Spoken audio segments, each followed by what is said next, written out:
Welcome, race fans. Ryan Aho here, the one and only Bert Lehman, bringing you episode, I had to take a look here, 161 of the One to Go show.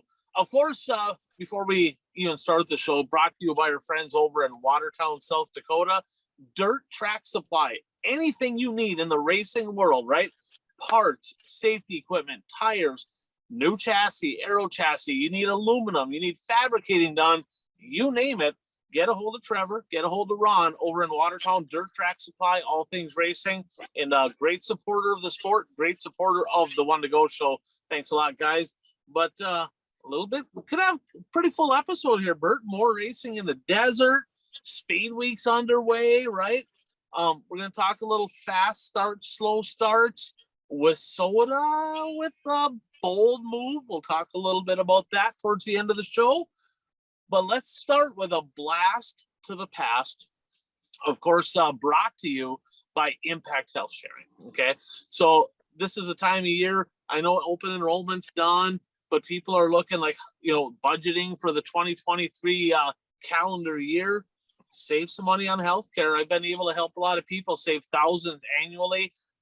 Big money for businesses. I got a lot of employees, but if you're paying too much for healthcare, if you can't afford what you got, give me a text, give me a call, 218-969-1380 if you want to get a hold of me to get a quick quote. But it's been a great product, and Impact Health Sharing is something you can use everywhere, families, businesses, individuals, you name it.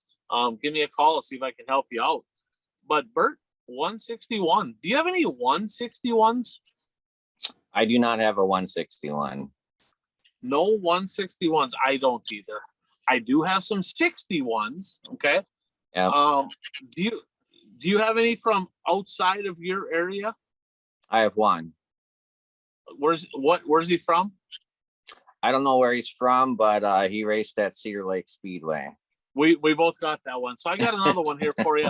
Why don't you go ahead and start, Bert? Number 6. We like, for fans out there, what do we do with the blast of the past, right? We like to reminisce. We like to take that numbers, 161 or 61, bring up a driver, maybe share a story or two, post a picture. If you're watching it on YouTube or on Facebook, you can maybe see some pictures of their cars. But it's super fun, to kind of go down memory lane. If you have any 61s out there, put them in our comments. We'd love to hear some stories. But Bert, go ahead. My number 61 from Eastern Wisconsin. His name is late model driver Al Gibson. He raced at Shawano Speedway in the late model division. In the 1990s, for sure, he may have raced some in the late 1980s. But I don't know. For some reason, this driver fascinated me because he showed up at the track every week.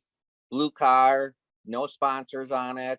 Wasn't the fastest guy, but he was there every week. And, we talk a lot about, the drivers who win races, who are running up front, but racing wouldn't survive without drivers like Al Gibson, who show up every week and put in the time to race, even though, they don't find victory lane.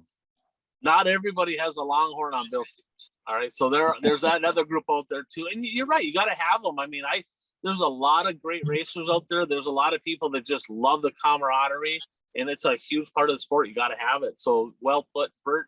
Who else you got? Well, the one I have that raced at Cedar, I don't know the first name, but the last name is Keeney. Jeff Keeney. Yeah. I heard rumors, maybe somebody knows, I don't know him well, right? But he was a staple at the Cedar Lake Speedway. I heard he's like a rocket scientist or something. I heard he's like really? super smart. Yeah. I don't know much about this guy, but I remember the basic looking, right? The black car, white number, very basic. Any Jeff Keeney stories that come to mind? I don't have any stories other than, he's another driver, I don't remember any sponsors ever being on his car. It was always a black car, like you said, with a white number. There may have been sponsors on it, but it wasn't one of those flashy cars like some drivers have today.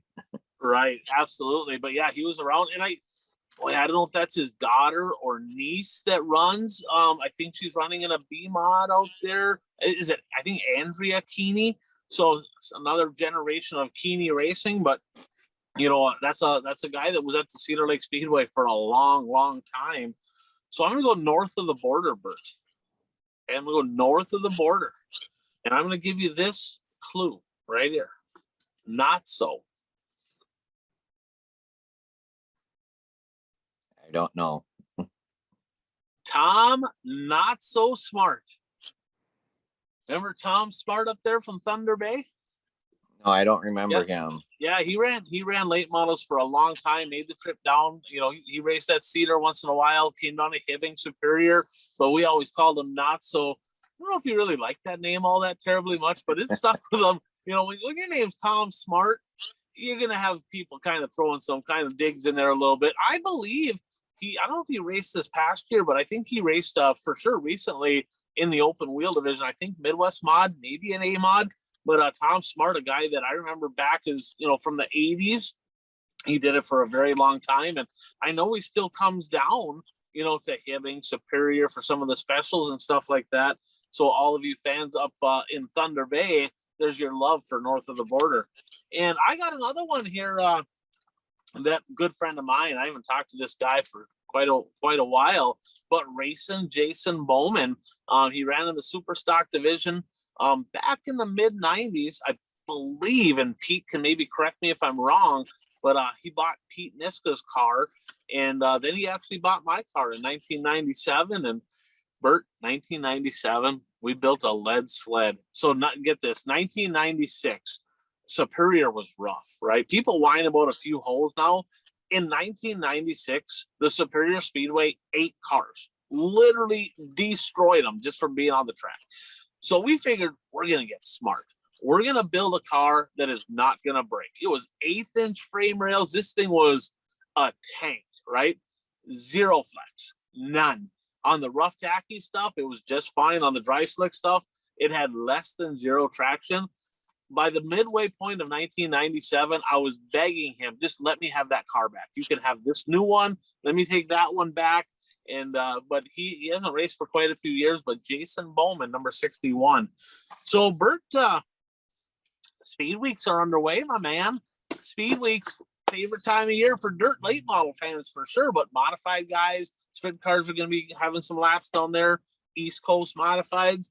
But it started this week, right down in Volusia, with they call it the Sunshine Nationals, or it seems to rain every year at that deal. It's Florida, it rains. But before we get into the Sunshine Nationals, quick shout out to Brad Parson, right? When I think Speed Weeks, when I think chemicals, what track comes to mind? East Bay, right? There's people always getting caught with having the wrong chemicals on their tires. Obviously, those chemicals give you a distinct advantage. Same thing with all the products that you can get from Brad Parson. If you're in the farming community, right? Minnesota, North Dakota, South Dakota, a lot of you racers out there, a lot of you fans own farms or farm for somebody, give Brad a call. He's got the right chemicals that are going to give you a distinct advantage. But here's the kicker. You're not going to get in trouble for using them, right? This is a whole lot better than putting tire dope on at East Bay. You can't get in trouble, and you're going to be more successful. So give Brad a call, and he'll take good care of you with the right stuff to have a great 2023 growing season. So, Bert, what stuck out to you? Let's do you have the results in front of you? Maybe the top 5 from each night. Yes. Just a quick rundown there. Each night from the top 5, you'll see some familiar faces, and then let's talk about the first couple nights of Speed Weeks. Yeah, January 19th. Top 5 were Devin Moran, Tim McCready, Chris Madden, Ryan Gustin, and Ricky Thornton Jr. And then the next night, once again, it was Devin Moran, Tim McCready, Ricky Thornton Jr., Nick Hoffman, and Chris Madden. So I mean, familiar faces. Obviously, the thing that sticks out to me is Devin Moran won both nights, and I didn't realize this until now, but McCready finished second both nights. So and he came from pretty deep there, Bert. The second night, he passed quite a few cars to get up to second. He was, in my opinion, the fastest car on the track the end of night number 2. He was absolutely coming. Dan picked Tim McCready in our pick'ems both nights. So close, yet so far away, buddy. Yep. And then the other driver that I was impressed with was Nick Hoffman, 4th and an 8th. So 2 top 10 he faded the feature first. He won heats both nights.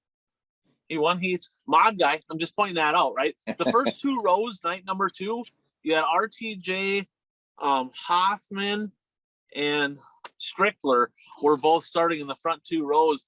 And I'm like, look at all these mod drivers. And you got Gustin in there, right? You know, another guy that stuck out, Bert, Brian Shirley. He ran 6th both nights down there. Pretty solid down there for him both nights in a number 8 car. Number 8. Well, and number 8, his car owner, that was the number that his car owner raced when his car owner raced late models in eastern Wisconsin. So I don't know if that's why he's racing the number 8, but it does make sense that it would be a number 8. Absolutely. That's kind of a cool little tribute, but great start to the season for Squirrel. I mean, he kind of struggled last year, so maybe he can kind of have a little resurgence this year. One can hope. He's a pretty good dude. Now, what chassis was he racing? Because I didn't read the story, but I saw something about him, a Team Zero car. I don't know that he was in one or not. I'd be honest with you. I'm not 100% positive on that. And then another thing about Nick Hoffman, when I saw the races, when I first saw it, I thought, is that Kenny Schrader? His car looks like Kenny Schrader's car. It does. And here's the thing too, is Wiley, right? So Devin Moran won both nights, and he's in the 99, kind of brought his number back. Wiley wasn't down there yet, right? So okay. Wiley's gonna be down there for Speed Weeks, but he was not down there. So that kind of nips it in the butt. Can he win without Wiley? Can he get it done without Wiley? Well, he did the first 2 nights in big fashion. So I'd say the answer is yes. This could be, I thought last year after Speed Weeks that Devin Moran was going to have an absolute breakout season, and he just kind of faded a lot during the season. Is he going to have another big Speed Weeks? We'll talk more about that in just a little bit, but he looked good. Another question, Devin Moran won both. So there's been 2 World of Outlaw late model events so far in 2023. Devin Moran won both of those events. Who's leading points? Well, obviously you would think Devin Moran, but if you're asking this question the way you're asking it, that's a trick question. So Chris Madden is leading points. Okay. So they did a little something different with a lot of butts. 23 drivers have so far signed up to follow the World of Outlaws in 2023. And we know how that works, right? We know that after Speed Weeks, some of them drivers fall off. They just do. But they did something different this year where they had a kind of a loyalty program, so to speak. And I wasn't sure how it worked because I had people say, well, how's he not leading points? You had to pay, I believe the number's $2,500 the drivers had to pay upon signing up to, hey, we're going to commit to running the World of Outlaws series. And if you run, I believe it's like April, somewhere in that neighborhood, if you run all the way through there and you make all, run all them shows, you get that money back. Okay. So that's a deposit. You get that money back. But also they give you 300 bonus points right off the top. Okay. Now at first I'm like, well, that is some bullshit. Like that's kind of dumb, but quite honestly, it doesn't matter because if they're not paying the $2,500, they have no interest in following the World of Outlaws. So it don't matter anyway. It makes no difference. But where it does matter, because I talked to the B1 bomber, I talked to Brent Larson, and I'm kind of a little bit foggy. I don't have all the facts here, but go back a couple of years, there's a lot of different benefits you get if you sign on. If you signed on the dotted line, you're in the line for provisionals, for the tow money, right? Mm-hmm. Stuff like that, start pay. Well, there'd be drivers in years past that would go down to Speed Weeks and say, hey, yeah, I'm going to follow the World of Outlaws. well, they'd be getting that money, they'd be getting their wristbands to get in, they'd be getting them extra pictures and notoriety, they'd be taking provisionals from drivers that were actually going to run the series. And it sounds like Lucas is doing something similar. So I'm not exactly sure on all the details, but they're doing something to kind of protect the drivers that are following their respective series. So that way, drivers, if they, if you travel all over the country, that's a big commitment. They want to be able to reward those drivers for doing so. And that's one way of doing it. So Brent said, hey, it's a pretty good deal overall. He goes, a lot of people signed up. And Jeff mentioned, he goes, is Steve Francis doing that good of a job signing people up to do this deal with the World of Outlaws, or what's the deal? Part of it is when you sign up, you get a couple provisionals in there, Bert, and make the show, and you might not have made the show. That'll probably pay that $2,500 back, even if you don't race it. So it's kind of just protecting themselves is what it is. So kind of found that interesting. Yeah, that is interesting. And, this early in the season, point standings really doesn't matter anyway. So. No. Now, if you plan on running it and you end up 300 points behind after the first couple nights, that will probably stink, right? It's going to be tough to make up, but I would say that you're not going to see him or Huddy or whatever. They're following. They've made commitments. They're going to run the Lucas Oil Series, and it takes away a little bit of that as a fan, right? It's like, well, what if somebody goes out and sweeps the first 5 or 6 World of Outlaw shows, and they're like, shit, we're off to a good start. Maybe we will race it. Well, if they didn't make that commitment, they're not. So it takes that away. But overall, I don't think it really hurts anything. I think it's probably a good deal for the drivers. Well, and the interesting thing about Moran's success in these 2 races, I mean, you talked about how Wiley wasn't there. And, Moran had success early last season. I think one of the differences, though, is Moran's with a different team this year. And he's with a team that has experience following a series for an entire season. So that's going to be interesting to see if he can carry this over throughout the entire season this year. Yeah, I agree totally. What is it? Double Down Motorsports? Is that what it's with? Yeah, I mean, they definitely know what it takes, and he's talented enough. I mean, he's a hell of a race car driver, so it's good for racing when you have a Moran in the points hunt. That's just good for dirt late model racing. Now, speaking of good for dirt late model racing, let's just be honest. Scott Bloomquist being relevant is good for dirt late model racing. I may have thrown out there that he's going to finish in the top 5. He ran one night and he's like, I'm out. That's a bummer, right? Kari was racing advanced 10 spots the next night.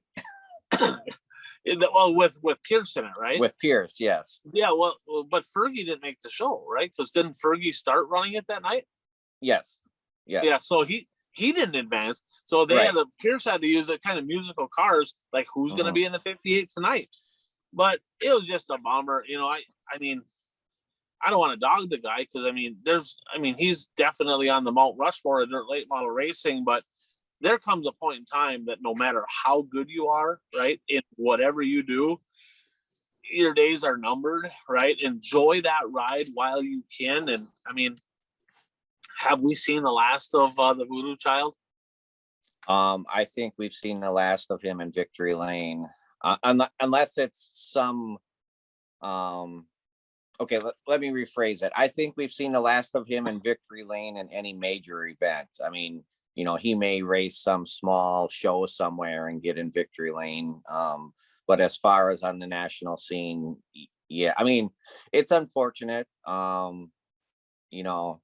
Sometimes I wonder if he's done this all his life, so I'm sure he wants to race if he can race, but I'm sure also, he probably still makes a good chunk of change with souvenirs. So, that might be part of the reason he, keeps chugging along. Yeah, I mean, I really, really hope that at some point in 2023, we can say, oh my God, Scott Bloomquist won. That is unbelievable. I'd like to be able to say that one more time. Not real optimistic right now, but I guess it's only January. We'll see what happens. Last year he didn't win one single race, so yeah, that's a tough pill to swallow. Now, speaking of winning, Longhorn Bilstein combo 8 for 8, right? I mean that's they're continue to dominate. Bobby Pierce signed on to follow the World of Outlaws series after a great start down at the Wild West. I think he hurt 2 motors. I think he hurt one in practice, and I think he shelled a motor again on night number 2. And just a rough weekend for Bobby Pierce down there. Do you think, Bert, that Bobby Pierce will in fact follow the entire World of Outlaws series for 2023? I have a hard time believing that he will, because he can make so much money racing on the Hell Tour. And well, I shouldn't say make so much money, but I mean, he can have a lot of success on the Hell Tour. So I was a little surprised when I saw that he signed up, but you know, like you said, it's early in the season. If a driver signs up right now, it doesn't necessarily mean they're going to follow the entire series. But it'll be interesting to see if he does or not. And that's a lot of talking. Okay. I want a yes or no. I want a yes or no. That's what I will say no. He will not follow the entire tour. All right. So there's Bert's hot take. Bobby Pierce will not follow the whole series. All right. Sorry, Brad. Sorry, Brad. He probably ain't gonna do it. Okay. Now, a little bit of drama down there, right? I think it was night 1. Ross Robinson went through tech and failed the droop rule, and was pretty vocal, pissed off, says this is BS. According to him, I wasn't there, I didn't see this, but according to his story, they checked it multiple times, came up with multiple different measurements, and still got disqualified. So he packed up his toys, he went home, says I'm out, I'm not racing that deal anymore, and gonna go. I think he'll be at the Lucas stuff. Bert, your thoughts when you saw that? Well, I mean, it's not the first time that we've seen it. You know, we've seen drivers get nabbed for it, and you know, I'm not going to pretend that I'm technical enough to even know exactly what they measure and that sort of thing. But you know, if it's true that, you know, because he said, how can you have a rule where every time you check it, it's something different? You know, it's a different outcome. And you know, if that, you know, I see his point if that actually is the case. But the thing is, it's the rule, and if you're going to race that series, you're going to have to pass it. Yeah, on one hand, Ricky Weiss said the same thing last year, right? He said if you jack it up too hard, it changes everything. On the other hand, all the other drivers passed. I wasn't there. Unfortunate deal. I still don't believe, after kind of observing for a couple of years, I really think the droop rule is kind of an unnecessary bunch of drama. I get it. You know, maybe it'll limit a car or two from tipping over that's maybe too hiked up, but I think that it's something that is causing more problems than it's worth. Just my opinion. So that's, I think, anything else there on, you know, I guess the Sunshine Nationals down in Volusia. Well, I just wanted to mention a couple of drivers who kind of were on the struggle bus. Jimmy Owens, it seems like deja vu from the beginning of last year, because he was on the struggle bus at the beginning of last year. This year might be a little bit more understandable though, because I mean, what was it, like 2 weeks ago, he said he didn't have any cars, that the shop was empty and the trailer was empty. So, you know, they've done a lot of work in the last couple of weeks to get cars on the track, but you know, he finished 19th and 26th. I mean, that's not Jimmy Owens finishing territory. And then the other driver, Shane Clanton, he struggled down there. And, you know, he's a past champion in the Outlaw series, but, you know, he finished 22nd and 19th. I know one night he was in an accident or something. He had a lot of quarter panel damage and he was up against the wall. I didn't see what happened. Quarter panel? What? Clanton with body damage? Oh, come on now. That don't happen. What are you talking about? So, you know, those were my observations from Volusia for the World of Outlaws. But Volusia wasn't the only place that racing was taking place across the country. Was there some more stuff going on in the desert? Basically a Northern Invitational down south, right? You know, before we get to that, quick shout out to buyracers.com. You know, racers, sponsors, crew, whoever, if you need apparel, not just racing apparel, but any apparel, but specifically racing apparel, right? If you need new hoodies, if you need shirts, if you need hats, buyraceshirts.com. They have price points for all applications, for racers, by racers. Give them a check out and look them up online. You'll be happy you did. But yeah, the Ernie Mincy early thaw down at the Central Arizona Speedway in Casa Grande, Arizona. Now, Bert, this is basically a northern show, right? So Don Shaw, promoter over at the I-94 Speedway in Fergus Falls, for the past several years, he's been racing down in the desert. He's been racing down there, and he decided, hey, I'm going to put together a 7-night series. They got the first 4 of 7 in. They race again this weekend. But not only was he down there, right? I think his track prep guy was down there helping. I know that Ron Krogh, one of the most legendary announcers in the Wissota region, he was behind the mic. Chris Steppen was announcing the late models down there. So it's like, I know Ben was down there from Dirt Race Central helping out Speed Sport with some video stuff. So it's like, basically we moved a bunch of northern people down to the desert, which they're snowbirds. So I guess that's what they do. But Bert, I'll be honest with you, it was slippery, but it was actually pretty good racing. I was able to check it out on imca.tv. Not all of it was IMCA sanctioned, but they had all the action on there. It's also on Speed Sport, but I found the replays on imca.tv. But the 4 nights of racing, there was a lot of action. There's some good, some bad, some ugly, some side-by-side action.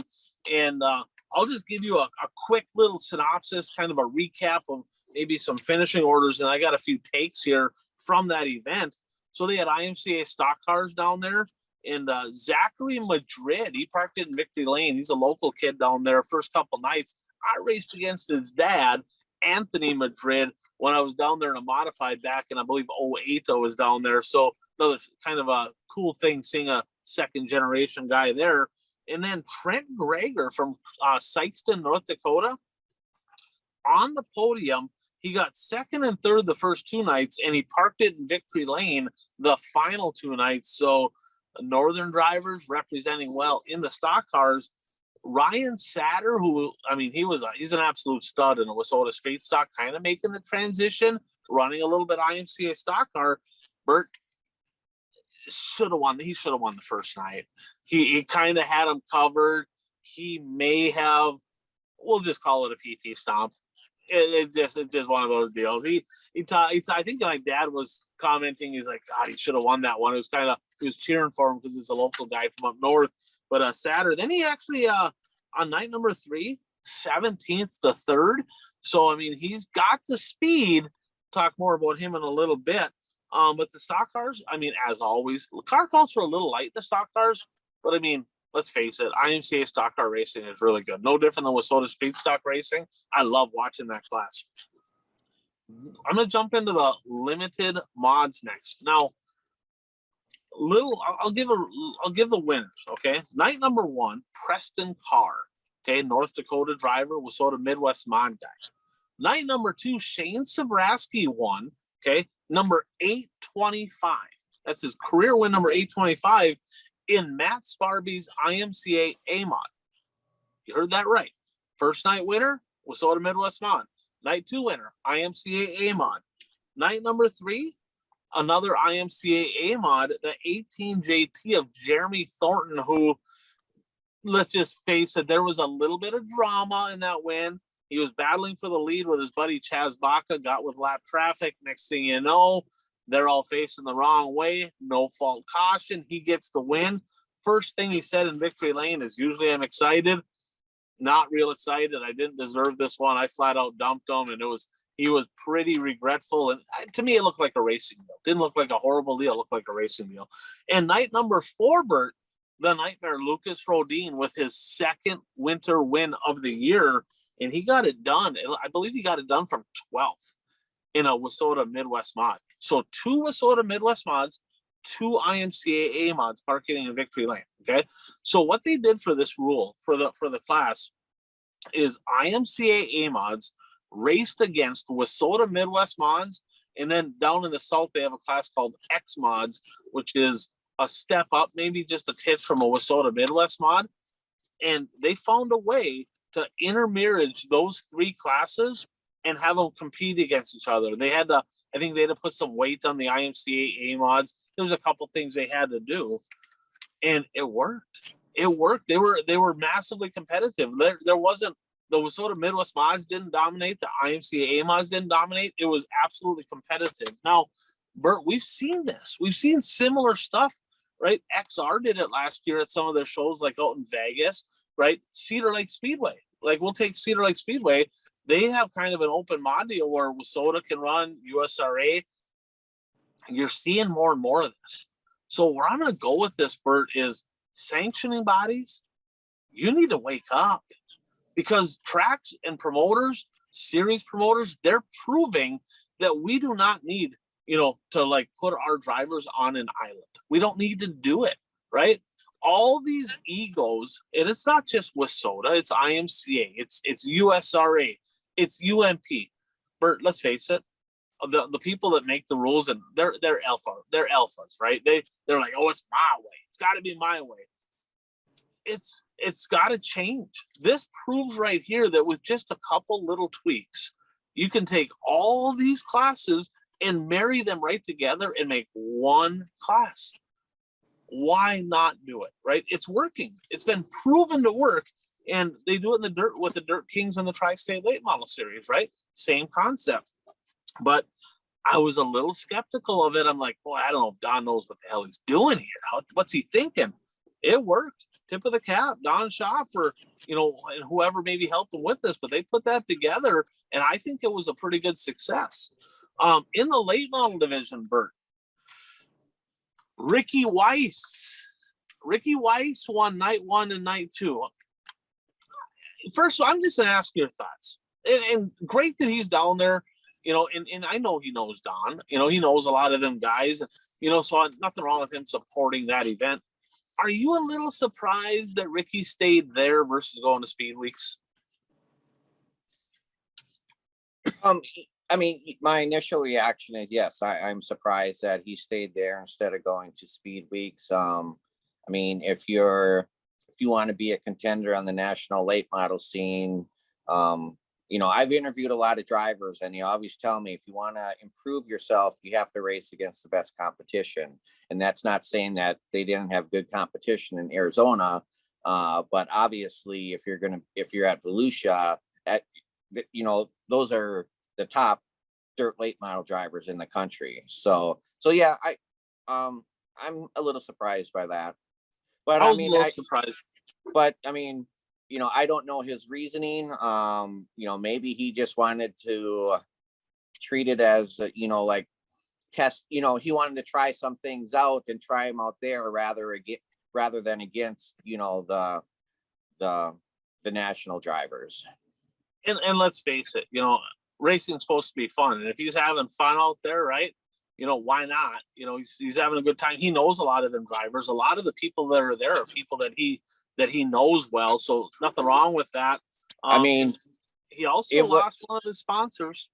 There is that. I mean, it was just last year that we were kind of criticizing him for not racing more, because he had the new chassis, and it seemed like he wasn't racing, he wasn't getting laps on it to find out, what worked, what didn't work. And so, maybe this is his way of getting laps on it to see what works and what doesn't work. And they kind of did a similar deal. They had open late models you could run, but they put restrictors on them. So they choked them down, similar to what Dirt Kings and Tri-State Cedar Lake, similar what they do. And it was good racing. I mean, it's not like Ricky got in the first night, and I'll be honest with you, Dustin Bloom had him covered. He looked really good the first night early, and then he faded. He kind of made a couple of mistakes. It is what it is, but he had a really good hot rod. I was pretty surprised by that. He had a hell of a week on the way down there, but he looked pretty sporty that first night. Night number 3, Bert, a guy by the name of Bryson James from Albany, Oregon. He parked it in Victory Lane. And then night number 4, win number 848 for Mr. Smooth, Billy Moyer. And that was a marathon race. I think it took like 7 hours to finish that feature. So Not really, but it felt that was like it. It was that long. a Puka race. It was long. And Don Shaw, so that one was interesting. Early in the race, Cole Schill's leading, right? Yellow comes out. And he come into 1 and 2 and missed his mark a little bit, kind of crossed it up, right? And everybody behind him stacked up. Like literally they took, because they have a no fault caution rule, right? They're like, well, all these guys stopped, they're all wrecked. They put like, I think 4 of the top 7 drivers all went to the back. It's like, including Ricky Weiss. So that was a bad deal. He wasn't real happy about that, but Don Shaw kind of worked his way up through there. Maybe he had a little sweet chin music, little elbow action to take over the second spot, but 19th to second for Shaw. And I will say this, there's a couple surprises. Okay. So I'm looking at my notes here. So Dustin Bloom was fast in the modified division. Keep in mind the B mods, they're on a 3-link, okay, like a 3-link suspension, and IMCA mods are on a 4-link, right? Like almost similar to a late model type deal. And when it was slippery out there, those 3 links flat out drove right around the 4 links. Kind of brings me back a little bit to when they first went to the open suspensions around that time in the modifieds. Mark Trember, who owned Turbine Chassis, he had a couple 3 links out there. Everybody's cars are pushing like graders. They can't get him to turn. He's got a couple 3-link suspensions and A mods like he did in the supers. And those dudes were out winning races, right? Well, this showed right here, the 3 links in the B mods, just as quick as the 4 links in the A mods. I was absolutely shocked by that. But in the late models, keep an eye on this guy this year. Very, very impressed. Josh Zimpel. Last year was his rookie year in the Wissota late model division. This weekend, night number 1, Bert, 24th to 5th. 24th to 5th. And he was there. He passed some of the car. He passed a bunch on the way up. Night number 2, 8th to 5th. And then 14th to 5th on Sunday. So he was making some noise. He looked pretty sporty. Very impressed with the week that Josh Zimpel had down there. So congratulations to him. And a little bit of drama with that no fault rule with the Chaz Baca deal. I'll put the video here. Ricky Weiss kind of got, he dumped a lapper leading. He just flat out did. The lapper maybe faded a little bit, maybe hazed just a little bit, but Ricky kind of clipped him and spun him around. No fault rule. I don't know how I feel about that. I know Johnny Broking said he sure wished the no fault rule was there when he dumped a lapper, maybe. So that might have been benefit to him, but it is what it is. But overall, I got to say, pretty impressed with the racing down there. And another thing here is I got a question. So you have Billy. How many times can you think of? How many drivers can you name that have over 800 career feature wins that are still racing? Not many. Can you name how? I can name 2. That's it. There might be more than that, but literally today, the only 2 drivers I know that have over 800 wins and are still making laps, Billy Moyer at 848, Shane Sabraski at 825.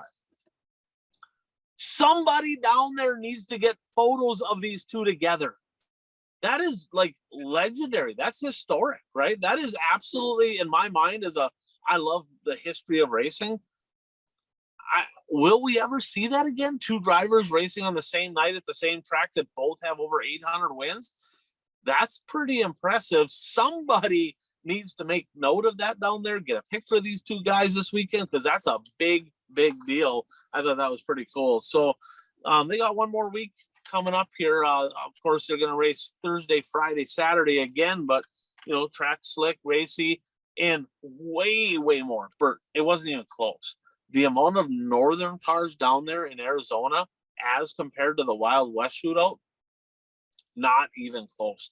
So, car counts maybe not quite what he was hoping, but if they stick with this deal, right, this could maybe become one of the destinations for the northern drivers to go down and have some winter fun. So I guess hats off to Don Shaw and the crew for putting this together. And, hopefully they have some continued success. Hopefully they can continue to do this for years to come. Yeah, I agree. Because right now we're getting into the dog days of winter. So I talked about Dan a little bit. Let's jump into our points, right? So our points right now, Bad Brad still has the lead, 14. Mike and Kurt both at 13. Kent and myself are at 12. Dan's at 8. Close but no cigar. You almost had a couple. Jeff's at 7. Carl's at 4. Reigning champ, you're we'll talk more about that in a second. But this week, Bert, we're going to pick 3 nights of racing at the Golden Isle Speedway for the Super Bowl of racing is what they coined that event down in Brunswick, Georgia. Lucas Oil Dirt Late Model Series getting underway. And then 2 nights as well at the Bubba Raceway Park for their Winter Nationals. So let's talk about that for just a minute. What should we look forward to? You're a big late model guy.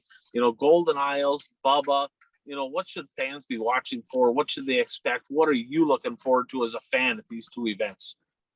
Well, I am curious to see if Jonathan Davenport can carry over his Wild West Shootout success over to this. It was a couple of years ago where he just looked awful racing, this week at Golden Isle. And 2 straight years, wouldn't you say? The last 2 years, his speed weeks have not been good. So it's going to be interesting to see if he can carry that over. And then it'll be interesting to see if Devin Moran, if he can continue his streak. These 5 events last year, Bert, these 5 races, the worst Devin Moran finish over this 5 race stretch was 2nd. So he started out hot, right? And he could carry on. So I raced. I've been to Golden Isles. I went there with Buzzy. I think we actually went to watch. I think I went there with Buzzy. We actually watched racing there, and that was when the track was bigger. They shortened it up. That place used to be super fast. Bronson, of course, kind of the proprietor of that place. He ran it last year, running it again this year. I raced over at Bubba Raceway Park with my modified run up. I think I got 4th one night, was running 2nd and broke. Unique track. So if you're a fan that kind of looks at overviews of tracks, pull up Google Maps, Google Earth, or whatever you want to use, and actually pull up the configuration of Bubba Raceway Park. It's like a giant odd-shaped egg. It is like the most weirdest looking track that I've ever seen from an overhead view, and it races that way. It's kind of one of those things where it's like, did they run out of clay? Was the person building the track drunk? I'm not really sure, but it's definitely unique and worth taking a look at. So, Bert, let's jump into the last lap, brought to you by our friends over at Zuli's Race Engines. And they build a lot more with soda-based engines, but they can build engines for any sanctioning body out there. And let's face it, you need a good mill underneath the hood if you want to park in victory lane. A lot of race wins last year, a lot of championships, a lot of very happy customers, great camaraderie between the Zuli's team. So give them a look them up on Facebook, give Frank a call. This is the time of year, get your new mill here for 2023. But Zuli's Race Engines, if you can't beat them, join them. So, Bert, what do you think we do? What do you say we do a little, who got off to like a fast start, right? Fast start, slow start. I ain't going to do this every week, but it's early in the year. So let's, who would you say, if you had a couple people come to mind or whatever, when you think fast start here in 2023, what comes to mind? Well, I mean, obviously the 2 drivers that come to mind for me would be Jonathan Davenport in the Wild West Shootout, and then Devin Moran this past week.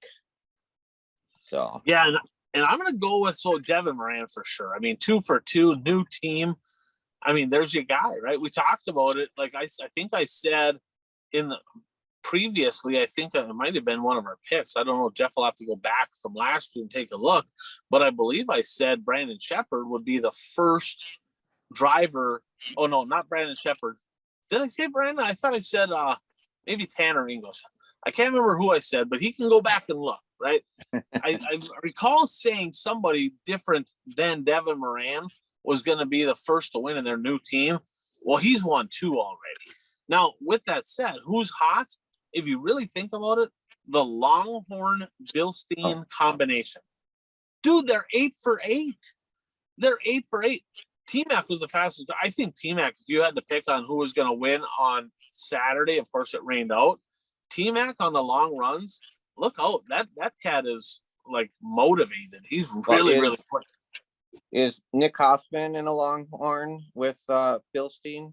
Yep. So the last race, the top 4 drivers were Longhorns with Bilsteins. Yeah, the odd man out that deal's Madden, right? Yeah, he was 5th. Yeah. Because RTJ, he races Longhorn with Bilsteins. Not positive. I think so. I'm not 100% sure on his shock package. I know he has a Longhorn for sure. How about slow start? Well, I kind of touched on that earlier. Jimmy Owens and Jimmy Owens is the one that comes to mind right away. But Shane Clanton didn't get off to a very good start either. And Bobby Pierce got off to a really good start in the Wild West, but that turned south real fast.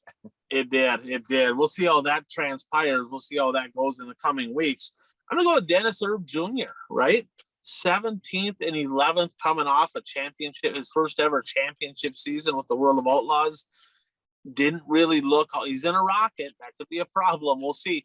World of Outlaws seems to have more rockets than the Longhorn Bilstein combination. So he's in the right series, right? So there is that. But Dennis Erb Jr., I'm going to say everyone that's not in a Longhorn Bilstein. And this one guy by the name of Bert Lehman, 4 points. I don't know. I don't want to wake a sleeping giant. I don't want to poke the bear, but I'm just saying Brad is kind of getting off to a fast start. Brad and Mike, they called their shots last year. They said, hey, we're gonna jump out to a lead, and he's up 10 on an old birdie boy there. So we'll see what happens. Now, well, if I recall, I was like 10 points down mid-year last year, and you were. I felt pretty good at one point last year. What I was thinking about that, I mean, we have a lot more people picking this year, so it could be tougher to make up ground if you fall behind. So right. I tried to make your picks. You were busy last night. I know. I threw the picks out there for you. You apparently didn't like them. You changed them, but I tried to help a brother out. I gave you Bronson and Whitener for the next 5 shows, and you didn't really want that. So I tried to help. I'm doing what I can. So a little news on the WISSOTA side of things here, right? So they made a bold move. So first of all, they renamed Callie Sullivan's job, who, if you know anything about WISSOTA, Callie's kind of the staple in the office over at WISSOTA in St. Cloud. She kind of handles all the day-to-day. So they renamed it the WISSOTA Director of Operations, which quite honestly probably is more fitting than, I don't even know what title she had before, like office person or whatever, but she has a real title now. She does a lot for WISSOTA. And they just hired Kayla Sirks. She's going to be the executive assistant to Rod Lindquist. Of course, the Sirks family, right? Looking back, you go all the way back to David Sirks, who ran the 71. He's still racing, right? But the Sirks family, many, many generations of racing for the Sirks family. And I believe her father is Tim. He runs I think an IMCA sport mod, and he ran, I think he promoted a little bit at Princeton. I don't know him well. I just know the name. So congratulations to her on her new position. But then there was another one hired, and whatever, everybody's got their opinion. But in dirt late model racing, who's the most polarizing driver that you can think of? Polarizing driver? Yeah, nationally? Like nationally, right? Like, well, I would say the voodoo child. Yeah, that's an obvious guess. Yes, I would agree 100%. And what I mean by that is you have a person, right? And if you know of that person, you have an opinion, right? You're either a huge Scott Bloomquist fan or you cannot stand him, right? But everybody's got an opinion. I probably got a little bit of that myself because I share my opinion maybe a little bit too much once in a while. But so who would you say in the Wissota region is the most polarizing figure in the promoting that world of racing in the Wissota region? Well, I mean, I know where you're going with this, so I'll I'll say it, but Chris Steppen would probably be that person. Absolutely. Now, is he qualified? Yeah, he's qualified. Absolutely. Probably, in my opinion, he's one of the best to ever grab a mic in our area. Like, he's tremendous on the mic. One of the best announcers ever, done it all over the country. He's promoted everything. He's super qualified. But again, he's polarizing, right? Some people are like, oh, my phone, Bert, when they posted that, blew up. Literally blew up. Like, I thought it was going to start on fire. Because some people are like, man, great acquisition. This is going to be great for the Challenge Series. I had other people going, what the hell? They hired this guy? Like, they're mad at me, right? Some of the board, they're mad at me because I call Wissota out, like when I feel like they do dumb stuff, like the tire deal, right? That type of deal. He's like, Ryan, hold my beer, right? Like, literally, like back in 2006, and I benefited from this deal, so it is what it is. I got no ill will against it because I won the series twice. But he was very instrumental, a big part of the DTRA, which was essentially at the time like almost dismantling Wissota. There were several top tier tracks: Cedar Lake, Superior, Grand Forks, right? They all switched over to Goodyear tires, right? Goodyear tires. So he's out there, that group, not just him, but that group of people, they were literally like trying to like dismantle Wissota in a big way. And again, I benefited because I won both championships. And quite honestly, the person running Wissota at the time pissed everybody off. So I get why everybody did it. But now he's hired by Wissota. So it's interesting, right? So they're mad at me if I send mean Facebook message, if I'm mean and I say mean things or whatever, that means there's still hope for me, right? That means like I've thrown some shots at Wissota a little bit, but I didn't like start another sanctioning body. I didn't do that. So I guess at the end of the day, maybe there's still hope for me at some point. I don't know. We'll find out. But Chris Steppen is going to be the director of the Structural Buildings Wissota Late Model Challenge Series, and I believe he's had that position in the past. I think he did a good job. I remember they had he's a big late model guy, and they had big car counts back then, and he knows everybody. So I'm not saying it's a horrible hire. Surprising, maybe. I'm surprised, maybe a little bit, but I think he may have been the director when the last time that the series came to Shawano Speedway, if I remember correctly. Yeah, when Shawano Speedway was still part of Wissota. Right. And they needed somebody in there to kind of spearhead that deal because they needed somebody. It couldn't be Rod trying to run Wissota and then like run the Challenge Series. They needed somebody to fill that position. And, I don't know but his time at the Vado Speedway ended. I don't know if it was a contract deal or what happened, but that was out. So he was available. But Chris Steppen, he's polarizing. He's definitely polarizing. I mean, he's hurt some feelings along the way, and he's done some good things along the way. But the Challenge Series taking a new direction here in 2023. So final 3 nights in the desert. First 4 nights looked like they went pretty good. The next 3 nights, we'll see how they go down there. That's going to be on speedsport.tv or imca.tv Thursday, Friday, Saturday. Again, great job, Don Shaw and everybody involved with putting that event together. Super cool seeing a lot of the Northern guys. Jake Smith kind of struggled over at Vado, and he kind of turned it around. That's last year's national champion in the Wissota Midwest Mod Division. He come from like 13th to 2nd there Bert, on that final night. So he kind of turned it around a little bit. Maybe looking forward to seeing that 21 car get in victory lane. But some pretty good stuff down there. It's worth a watch. The racing's actually been pretty darn entertaining. Now, let's jump into our 3 bold predictions, and let's talk. We got a couple things off the board here. Bert, you mentioned that Chris Smoky Madden was going to win one of them races at Volusia. That did not happen. So what we do here is we're picking 3 things every week, right? That is kind of be like a prediction, racing related, something that you can actually, like, it either happened or didn't happen type of deal.